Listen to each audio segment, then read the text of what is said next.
एक कहावत है कि सैया भय कोतवाल तो अब डर काहे का। जब अपने खुद सीडीपीओ नहीं रहेगा तो जो सेंटर चलाने वाली सेविका और सहायिका और जो लोग हैं वो लोग का क्या स्थिति आप समझ सकते हैं। तो इस स्थिति में हम आपके चैनल के माध्यम से डीडीसी से मांग करते हैं कि इन पर कार्रवाई हो। मैं स्थानीय विधायक होने के नाते हम वहाँ पर गए थे समस्याओं के संबंध में चर्चा करने के लिए, लेकिन कोई पदाधिकारी मिला ही नहीं। जब नहीं मिला तो हमने उसमें ये इंस्पेक्शन रिपोर्ट में हमने लिख दिया कि डीडीसी के नाम से हमने ये दिया है, जिसका कॉपी आप भी लिए हैं। हम लिखा कि I visited the office of the CDPO where CDPO is not physically present. Several persons told me that she is not coming regularly. She is residing at Patna. हाँ, डीडीसी साहब बोल रहे हैं। नमस्कार, राकेश रोशन MLA इस्लामपुर बोल रहा हूँ मैं। ऐसा है कि मेरे विधानसभा निर्वाचन क्षेत्र में एक अंगरसराय ब्लॉक है। यहाँ मैं अभी CDPO के ऑफिस में आया हुआ हूँ और यहाँ पे CDPO रेगुलरली लगभग 15 दिन से ऑफिस में नहीं आई हैं और ऑफिस में मात्र 2 स्टाफ हैं। 8 आदमी यहाँ कार्यरत हैं, जिसमें 2 स्टाफ हैं, बाकी 6 स्टाफ एब्सेंट हैं। अटेंडेंस भी बना दिए हैं, उसके बाद भी कुछ लोग एब्सेंट हैं। मैं आपके चैनल के माध्यम से क्षेत्र की जनता को आश्वस्त करना चाहता हूँ कि आपके जन समस्या के निष्पादन के लिए कोई भी ज़रूरत है किसी तरह का, चाहे आंदोलन का, संघर्ष का, या किसी पदाधिकारी से बात करने का, किसी मंत्री से कहीं पर दबाव बनाने का, तो मैं एक जन सेवक के रूप में हमेशा उनकी सेवा में तत्पर हूं और उनकी सेवा के लिए प्रयासरत रहूंगा। लाल फीताशाही का शिकार हुआ है खोदागंज का अस्पताल। खोदागंज का अस्पताल को स्वीकृति NOC मिलना चाहिए था, लेकिन यहाँ पर जो प्रक्रिया है कागजी, उसमें उलझा दिया सबको। उलझाने के बाद आज अस्पताल नहीं बना, जबकि खोदागंज दक्षिणी पूर्वी इलाका का एक बहुत बड़ा सेंटर है, वहाँ पर ज़रूरत है अस्पताल का। आपके चैनल के माध्यम से कहना चाहेंगे कि बिहार के जनता के हित में मुख्यमंत्री जी को इस कार्यक्रम को स्थगित कर देना चाहिए और पूरा ध्यान बिहार के सरकार को कोरोना के रोकथाम पर केंद्रित करना चाहिए। नमस्कार, मैं अमित चौरसिया और आप देख रहे हैं नालंदा दस्तक। हमारे साथ मौजूद हैं इस्लामपुर विधानसभा क्षेत्र के विधायक राकेश रोशन। हम इनसे बात करेंगे कि बिहार में कोरोना बढ़ रहा है और नीतीश कुमार अपना एक रैली निकाल रहे हैं, इसके ऊपर इनका क्या कहना है। राकेश जी, सबसे पहले आपको हमारे चैनल पर स्वागत है। आपके चैनल के माध्यम से हम भी आपको धन्यवाद प्रकट करना चाहते हैं, साथ ही साथ पूरे बिहार वासियों को नव वर्ष का शुभकामना देना चाहते हैं कि ये नव वर्ष उनके जीवन में खुशियां लाए और ये देश और हमारा प्रदेश तरक्की के रास्ते पर बढ़े। राकेश जी, आपसे मेरा एक सवाल है कि बिहार में कोरोना चरम सीमा पे है, बिहार में ही नहीं बल्कि पूरे देश में। नीतीश कुमार समाज सुधार यात्रा निकाल रहे हैं, कितना सही है, क्या कहना चाहेंगे? देखिए, कोरोना का जो संकट है, ये कोरोना का तीसरा फेज आ रहा, और तीसरा फेज जो आ रहा है, इसके पहले इस प्रदेश की जनता ने 2 फेज को देखा और 2 फेज के अंतर्गत बड़े पैमाने पर बिहार में जान माल का नुकसान हुआ। जो जान माल का नुकसान हुआ उसका यदि आप विश्लेषण करेंगे, और आप मीडिया के लोगों ने दिखाया भी है कि जो भी जान माल का क्षति हुआ है उसके पीछे सरकार की विफलता है।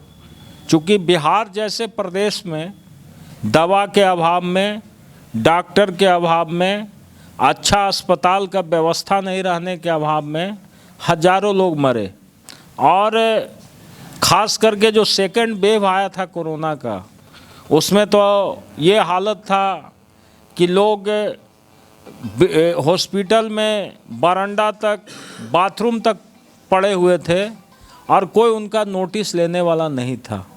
तो इस परिस्थिति में सरकार का ये दायित्व बनता है कि पुरानी गलतियों से उनको सबक लेना चाहिए और सबक लेकर के इस बार बिहार में जो नया वेरिएंट आया है ओमिक्रॉन का, इस ओमिक्रॉन वेरिएंट के खिलाफ पूरे बिहार के जो स्वास्थ्य व्यवस्था है, उस स्वास्थ्य व्यवस्था को इस लायक बना दिया जाए कि बिहार में कम से कम कोई भी व्यक्ति डॉक्टर और दवा के अभाव में नहीं मरे, हॉस्पिटल के अभाव में नहीं मरे। ये सरकार की जिम्मेवारी बनती है। लेकिन अभी 3 दिन में जो बिहार में कोरोना का संकट बढ़ा है, इस 3 दिन में आप देखे होंगे नंबर ऑफ केसेस बहुत बढ़ रहे हैं और सरकार को जो प्रतिरोधात्मक कदम उठाना चाहिए था वो कदम बिहार में अभाव उसका देखने को मिल रहा है। और फिर यही संभावना बन रही है कि कहीं ना कहीं हम लोग 3rd वेव में भी बिहार में बड़े पैमाने पर जान माल का नुकसान न हो। इसलिए सरकार की ये जिम्मेवारी है कि जनता के स्वास्थ्य का ध्यान करें और उसके जो भी उसकी आवश्यकताएं हैं उन आवश्यकताओं के अनुरूप वो अपना कार्यक्रम बना करके लोगों को स्वस्थ रखें। इस बात की जिम्मेवारी सरकार की बनती है और इस काम में हम समझते हैं अभी जो मौजूदा सरकार है वो विफल है। दूसरी बात है कि इसी परिस्थिति में बिहार में माननीय मुख्यमंत्री जी समाज सुधार यात्रा निकाल रहे हैं। तो ये समाज सुधार यात्रा जिस दिन इन्होंने घोषणा किया था उस दिन ही हम लोगों ने कहा था कि बिहार के अंदर 6 साल शराबबंदी का हो गया और इस 6 वर्ष में अभी तक ना जाने कितनी यात्राएं मुख्यमंत्री ने किया। 11 यात्राएं लोग कहते हैं कि मुख्यमंत्री जी शराबबंदी के नाम पर, बाल विवाह प्रतिषेध के नाम पर और सामाजिक कुरीतियों के नाम पर किया। लेकिन जो प्रतिफल है बिहार में आप देख रहे हैं। तो अब एक तरफ बिहार के अंदर आप कहते हैं कि जो ह्यूमन चैन है उसको तोड़ा जाए इस वेरिएंट से लड़ने के लिए। आप 1 जनवरी को म्यूजियम है, जिम है, पार्क है, सारे चीज़ों को बंद कर दिए और जब सारे चीज़ों को आप बंद कर दिए और दूसरी तरफ आप जा रहे हैं समाज सुधार यात्रा पर, तो वहाँ पर कोरोना गाइडलाइंस को फॉलो करवाने की जिम्मेवारी है सरकार का। लेकिन हम समझते हैं जिस तरह से मुख्यमंत्री जी का कार्यक्रम का विजुअल आप लोग दिखाते हैं टीवी में, उससे कहीं भी कोरोना गाइडलाइंस को फॉलो किया ही नहीं जा रहा। बड़े पैमाने पर भीड़ आ रही है और ये भीड़ कहीं ना कहीं फिर संकट का कारण न बन जाए। इसलिए हम तो आपके चैनल के माध्यम से कहना चाहेंगे कि बिहार के जनता के हित में मुख्यमंत्री जी को इस कार्यक्रम को स्थगित कर देना चाहिए और पूरा ध्यान बिहार के सरकार को कोरोना के रोकथाम पर केंद्रित करना चाहिए। अच्छा राकेश जी, अभी आप जनता दरबार में आए थे तो इसके ठीक पहले आप जनता दरबार में प्रवेश ना करके बगल में CDPO ऑफिस है वहाँ पे गए। वहाँ पे आप क्या देखे, क्या साक्ष्य मिला आपको? देखिए, लगातार शिकायत मिल रहा था कि यहाँ के जो CDPO कार्यालय है, बाल कल्याण पदाधिकारी जो हैं यहाँ के, वो लगातार मुख्यालय में नहीं रहती हैं और बच्चों का जो पोषाहार है सरकार के तंत्र उसको उठा करके काले बाज़ार में बेच रहे हैं और बच्चों तक पोषाहार नहीं पहुँच रहा है। हम लोग कुछ सेंटर को भी जाकर के देखे थे, वहाँ से भी शिकायतें मिली थी। मैं उन्हीं शिकायतों पर चर्चा करने के लिए और उनको बताने के लिए CDPO साहब को कि एकंगरसराय ब्लॉक में आपका जो बाल विकास कार्यक्रम चल रहा है वो कार्यक्रम को समीक्षा कीजिए और समीक्षा करके जो कमजोरियां हैं उसका कमजोरियों को दूर करके एक आप लोगों के बीच सकारात्मक वातावरण बनाइए जिससे कि जो कार्यक्रम सरकार का चल रहा है उसका लाभ मिल सके। लेकिन आप भी मेरे साथ ऑफिस गए, आपने देखा कि आज वर्किंग डे है लेकिन वर्किंग डे में CDPO ऑफिस में नहीं है और ना आने का कोई कारण भी नहीं है। हमने अटेंडेंस रजिस्टर मांगा तो उन्होंने कहा कि पदाधिकारी का अटेंडेंस रजिस्टर नहीं होता है। अब क्या है ये हमको जानकारी नहीं है, लेकिन फिजिकली वो ऑफिस में नहीं थी। और ये आज कोई पहला दिन नहीं है, लगातार 15-20 दिन से वो कार्यालय में नहीं आ रही हैं और वो पटना में रहती है और पटना से ही अपने सारे कार्यक्रमों का संचालन करती है। तो सबसे पहले गवर्नमेंट का जो गाइडलाइंस है उसके हिसाब से जो भी पदाधिकारी जहाँ पर पदस्थापित हैं उनको वहाँ रहना है और वहाँ रह कर के काम करना है। तो सबसे पहला दोष तो इनका ये है कि ये मुख्यालय में रहती नहीं है, ये यहाँ से लगभग 60-65 किलोमीटर दूर पटना में रहती है और वो भी पटना से भी नहीं आती है, रेगुलरली नहीं आती है। तो एक तो ये बात सामने उजागर हुआ। दूसरी बात, पूरे ऑफिस में 8 स्टाफ हैं, 2 स्टाफ को आपने देखा कि 2 स्टाफ उपस्थित था, बाकी 6 स्टाफ उपस्थित नहीं था। तो ये बतलाता है कि किस तरह से लोग सरकारी कार्यालय को मनमानापन का एक अड्डा बना चुके हैं और लोग अपनी जिम्मेवारी को नहीं समझते हैं। इसलिए मैं स्थानीय विधायक होने के नाते हम वहाँ पर गए थे समस्याओं के संबंध में चर्चा करने के लिए, लेकिन कोई पदाधिकारी मिला ही नहीं। जब नहीं मिला तो हमने उसमें ये इंस्पेक्शन रिपोर्ट में हमने लिख दिया कि डीडीसी के नाम से हमने ये दिया है, जिसका कॉपी आप भी लिए हैं। हम लिखा कि I visited the office of the CDPO where CDPO is not physically present. Several persons told me that she is not coming regularly, she is residing at Patna. इस तरह का हमने कमेंट करके ये DDC से बात भी किया और DDC को हमने सेंड कर दिया वह यहाँ का जो वस्तु स्थिति है।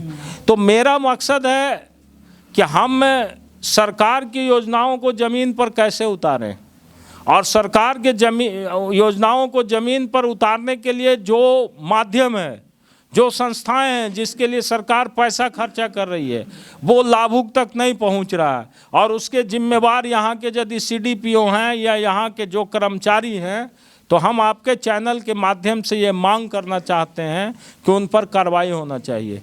और जब तक उन पर कार्रवाई नहीं होगा तब तक कोई व्यवस्था में तो ऐसे ही व्यवस्था क्या है जो आप देख रहे हैं। और एक कहावत है कि सैया भय कोतवाल तो अब डर काहे का। जब अपने खुद CDPO नहीं रहेगा तो जो सेंटर चलाने वाली सेविका और सहायिका और जो लोग हैं वो लोग का क्या स्थिति आप समझ सकते हैं। तो इस स्थिति में हम आपके चैनल के माध्यम से DDC से मांग करते हैं कि इन पर कार्रवाई हो। और मैं इनके विभाग के भी वरीय पदाधिकारी को लिख करके दूंगा कि हम गए थे कार्यालय में, इस तरह की अनियमितता है वहाँ, इसकी जांच होनी चाहिए और इस पर कार्रवाई होनी चाहिए। राकेश जी, आप बाल सुधार केंद्र में गए थे CDPO ऑफिस में। हम लगातार इस्लामपुर विधानसभा क्षेत्र के कुछ स्कूल में घूम रहे हैं, आप देखे भी होंगे शायद। वहाँ पे शिक्षक इतना मतलब कि अनियमितता बरतते हैं, समय पे ना स्कूल आते हैं और ना ही समय से पहले स्कूल से चले जाते हैं। उन सभी शिक्षकों पे आप क्या कार्रवाई करेंगे? वही नज़ारा तो आपको दिखाए ना, ऑफिस का जो एक जगह से पता चल जाता है। एक यदि कोठी में चावल है तो उस चावल का एक दाना यदि आप देखिएगा तो उससे पता चल जाएगा कि कोठी का चावल किस तरह का है। तो ये हालत तो सरकार का पूरे कार्यालय का है, सिस्टम फेल है। लोग अपनी बात को अपने जिम्मेवारी को समझ नहीं रहे हैं। स्कूल खुलना है, सारे लोगों को सरकार ने पदस्थापित कर दिया कि आप अपने मतलब निजी स्थानीय जगह पर पदस्थापित किया लोगों को कि आने जाने में सुविधा हो, बच्चों को पढ़ाई मिल सके, उसको अच्छा वातावरण मिल सके। और स्कूल में टीचर जब समय पर नहीं पहुंच रहे हैं तो ये एक पहलू है शिक्षा का विकास का रफ्तार कम होने का। इसके साथ साथ आप विश्लेषण करिएगा तो बिहार में शिक्षा का इंफ्रास्ट्रक्चर 0 है। यहाँ पर कहीं शिक्षक हैं तो विद्यालय नहीं है, विद्यालय हैं तो विद्यालय में बैठने के लिए उपस्कर नहीं है, विद्यालय में उपस्कर है तो वहाँ पर फिर कोई मतलब टीचर नहीं आते हैं। तो इस तरह से जो सिस्टम है ये सारा सिस्टम कोलैप्स कर गया।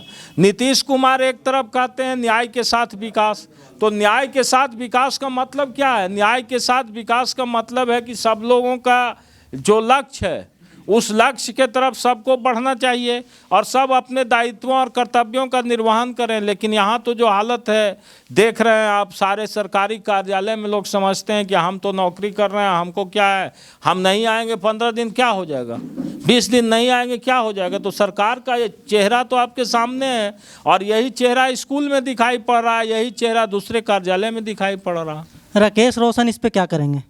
देखिए, ये सिस्टम जो है, सिस्टम के खिलाफ लड़ना एक व्यक्ति से संभव नहीं है। मैं विधायक हूँ, हमसे जितना बन पड़ रहा है, मैं अपने तरफ से जो हमको अधिकार है उस अधिकार का भली भांति उपयोग करता हूँ मैं, और उपयोग करके लोगों को चाहता हूँ कि जन समस्याओं का निष्पादन हो। लेकिन जब सारा सिस्टम ऊपर से नीचे तक कोलैप्स है, सारे पदाधिकारी भ्रष्टाचार में डूबे हुए हैं, उस परिस्थिति में अकेला आदमी मैं कुछ नहीं कर सकता। आप यदि ये समझते होंगे कि हम सारे चीज़ को सुधार देंगे, ये संभव नहीं है। लेकिन हम लोग तो चाहते हैं कि बिगड़े हुए हालत में भी कम से कम इतना माहौल बन जाए कि लोग को कुछ समझ में आए कि कुछ हमारे लिए हो रहा है। इस प्रयास के लिए मैं प्रयासरत हूँ, इससे ज़्यादा कुछ संभव नहीं है। क्योंकि नीतीश कुमार के राज में लोकतंत्र खत्म हो गया, अफसरशाही चरम सीमा पर है और पदाधिकारी का मनोबल इतना बढ़ गया है कि राजनीतिक दल का नेता, कार्यकर्ता, चाहे वो विधायक हो, सांसद हो, इवन मंत्री हो, उसकी बात सरकार के नुमाइंदा और पदाधिकारी नहीं सुन रहे हैं।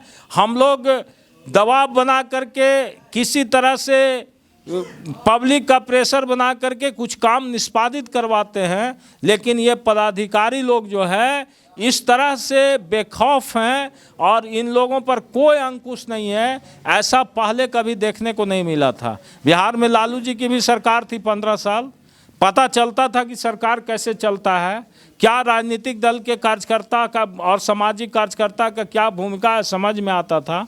आज तो कहीं कोई भूमिका ही नहीं है। आप ब्लॉक में जाइए, आप कहिए कि हम सामाजिक कार्यकर्ता हैं, कोई नोटिस लेने वाला नहीं है। वहाँ पर आपका स्टाफ है जो उसको मन में आएगा वही करेगा। सब जगह रिश्वतखोरी है, उसको रिश्वत नहीं दीजिएगा, आपका बात नहीं सुनेगा। दूसरा आदमी जो उसका दलाल है, कमीशन खोर, जो उसके बैठा हुआ उसकी बात सुनता है। तो ये हालत है। तो जहाँ सिस्टम ही कोलैप्स कर गया, वहाँ पर फिर हम एक व्यक्ति क्या कर सकते हैं? हम एक व्यक्ति तो कुछ कर नहीं सकते। खुदागंज में विधायक जी एक हॉस्पिटल बनने वाला था और सूत्रों का कहना है कि उसका टेंडर मतलब कि कैंसिल हो गया है। इस विषय में आपको क्या जानकारी है और क्या कहना चाहेंगे? जी, पिछले बार ही उसकी स्वीकृति मिली थी, टेंडर भी हो गया था। जमीन का अधिग्रहण होना था, जमीन के अधिग्रहण के लिए प्रस्ताव गया था एक बार। उस प्रस्ताव पर सीओ साहब ने कुछ आपत्ति दायर किया था, तो फिर दूसरे ज़मीन का भी एनओसी देने की बात थी, उसको उन्होंने चिन्हित भी किया था। लेकिन कागजी प्रक्रिया में उलझ करके रह गया और चूंकि वो पिछले वित्तीय वर्ष का टेंडर था, तो इस वजह से वो टेंडर अस्वीकृत हो गया। तो यहाँ तो यही हम कह रहे हैं ना कि लाल फीताशाही है। कहने को है कि हम न्याय का साथ सरकार चला रहे हैं, लेकिन पदाधिकारी इस तरह से लाल फीताशाही चला रहा है कि किसी का बात कोई सुनता ही नहीं है। आपको जनता दरबार में मेरे साथ बैठे हुए ऐसे ऐसे लोग हैं, 2-2 साल से ज़मीन का रसीद कटाने के लिए दौड़ रहा है, उसका कोई सुनने के लिए तैयार नहीं है। उसकी बात को सुनने के, उसका कागज़ को देखने के लिए तैयार नहीं है। तो ये हालत है। और कुछ यहाँ जो दलाल लोग, जिसका रैकेट है, उसको पकड़ेगा, उसको पैसा देगा तो 10 मिनट में उसका काम हो जाएगा। तो ये लाल फीताशाही का शिकार हुआ है खुदागंज का अस्पताल।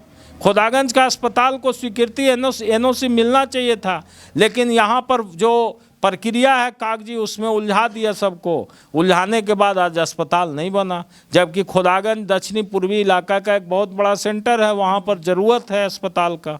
तो ये हालत है। इसके लिए हम समझते हैं पूरे तौर पर सरकार की व्यवस्था दोषी है। मांझी जी पूरे परिवार के साथ कोरोना संक्रमित हुए विधायक जी, क्या कहना चाहेंगे मांझी जी को? देखिए, ये तो कोई भी व्यक्ति हो सकता है, इस पर हम कोई टीका टिप्पणी नहीं करेंगे।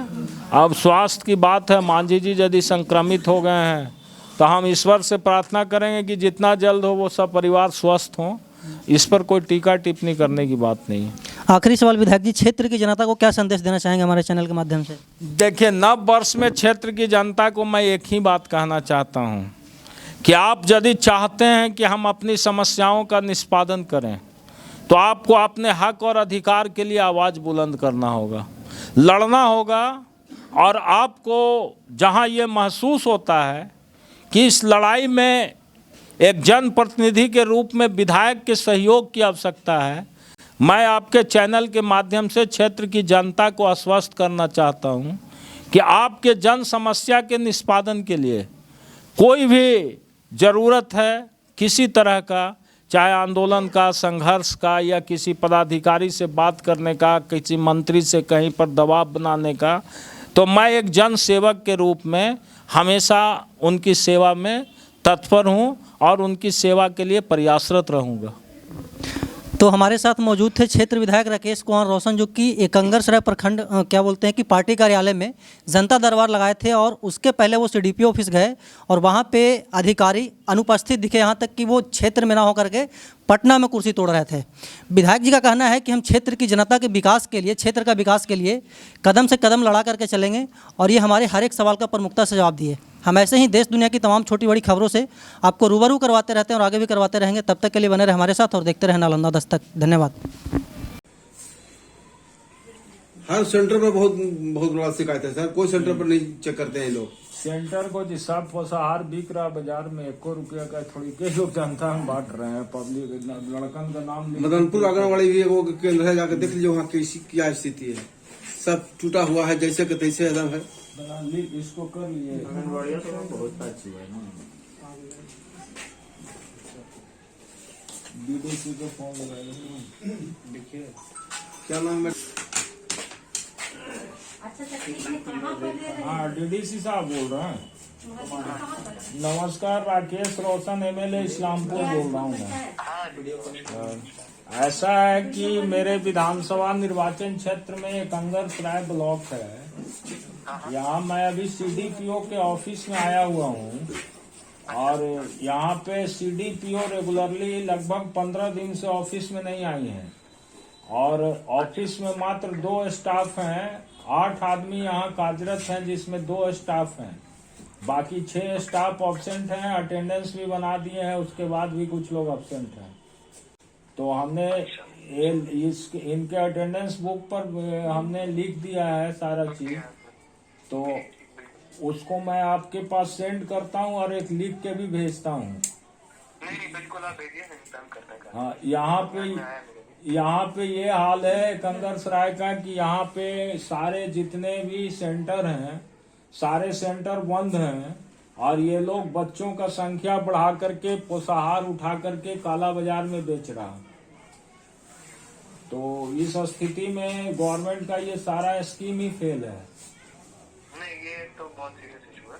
हम इसको आप जो किए हैं उसका एक मैसेज दे दीजिएगा और अगर उसको आप व्हाट्सएप पे भी मुझे भेज दें। अभी हम व्हाट्सएप पे आपका भेज रहे हैं, यही नंबर है ना?